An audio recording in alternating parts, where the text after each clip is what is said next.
Berpikir.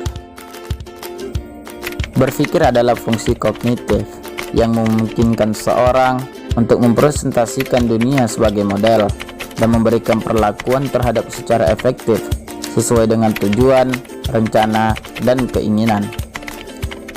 Pikiran juga mempertahankan pengalaman saat ini.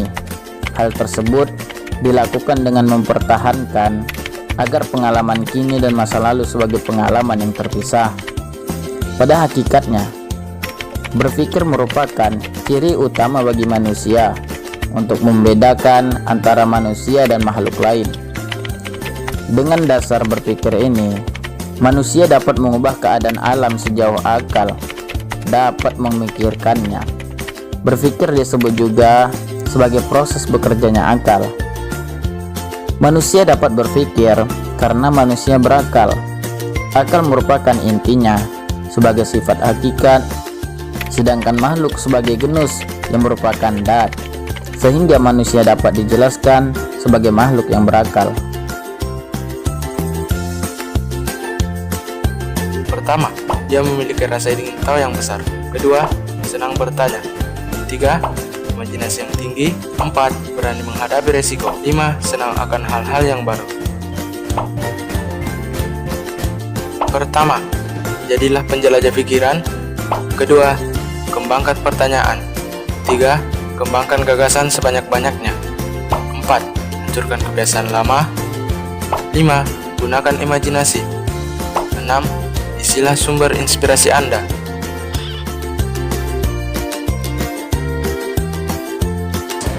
Pertama, membuat hidup lebih indah. Kedua, meningkatkan apresiasi terhadap ide orang lain. 3, meningkatkan motivasi dan semangat hidup. 4, salah satu faktor kesuksesan usaha. 5, awal terjadinya inovasi dan perubahan. 6, meningkatkan kualitas hidup dan taraf hidup manusia. Ayo, rubah pola pikir Anda dan berpikir kreatif.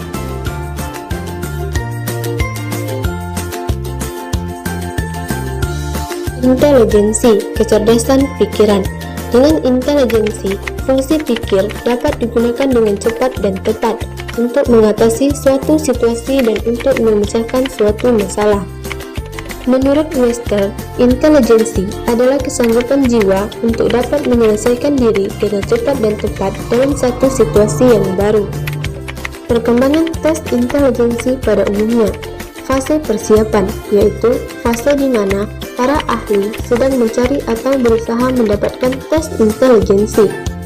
Fase naif, yaitu fase di mana orang menggunakan tes intelijensi yang telah tersusun tanpa kritik.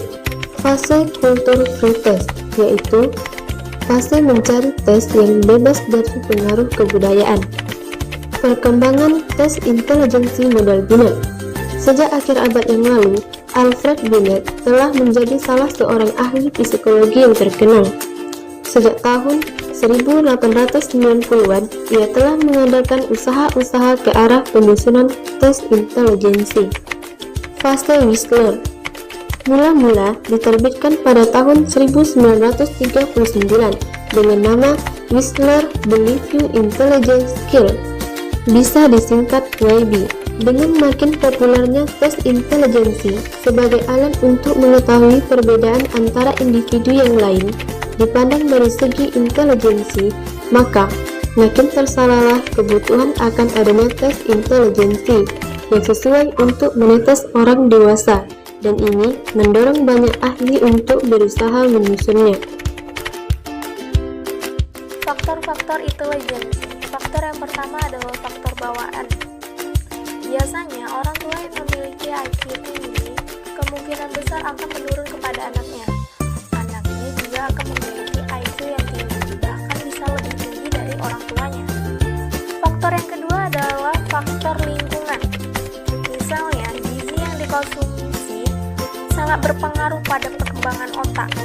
Selain gizi, ada rangsangan-rangsangan yang bersifat kognitif, emosional dari lingkungan juga memiliki peran yang sangat penting. Beberapa penelitian menunjukkan bahwa intelijensi biasanya dapat menurun karena tidak ada bentuk rangsangan tertentu dalam awal kehidupan individu. Faktor yang ketiga ketiga adalah stabilitas intelijensi dan IQ. Intelijensi bukanlah IQ. Intelijensi merupakan suatu konsep umum tentang kemampuan individu, sedangkan IQ hanyalah hasil suatu tes intelijensi tertentu. Sesuai dengan tahap-tahap perkembangan otak, maka pada masa-masa pertumbuhan akan terjadi peningkatan intelijensi. Setelah itu, ada suatu masa-masa stabil, kemudian sejalan dengan kemunduran organik otak yang terdapat kecenderungan menurun. Sedangkan stabilitas IQ tidak diukur semata-mata berdasarkan perubahan-perubahan fisik. Faktor yang keempat adalah faktor kematangan. Kecerdasan tidak tetap statis, tetapi dapat tumbuh dan berkembang. Tumbuh serta berkembangnya intelijensi sebagian besar sejalan dengan bertambahnya umur, perkembangan jasmani, dan kemampuan lainnya yang sudah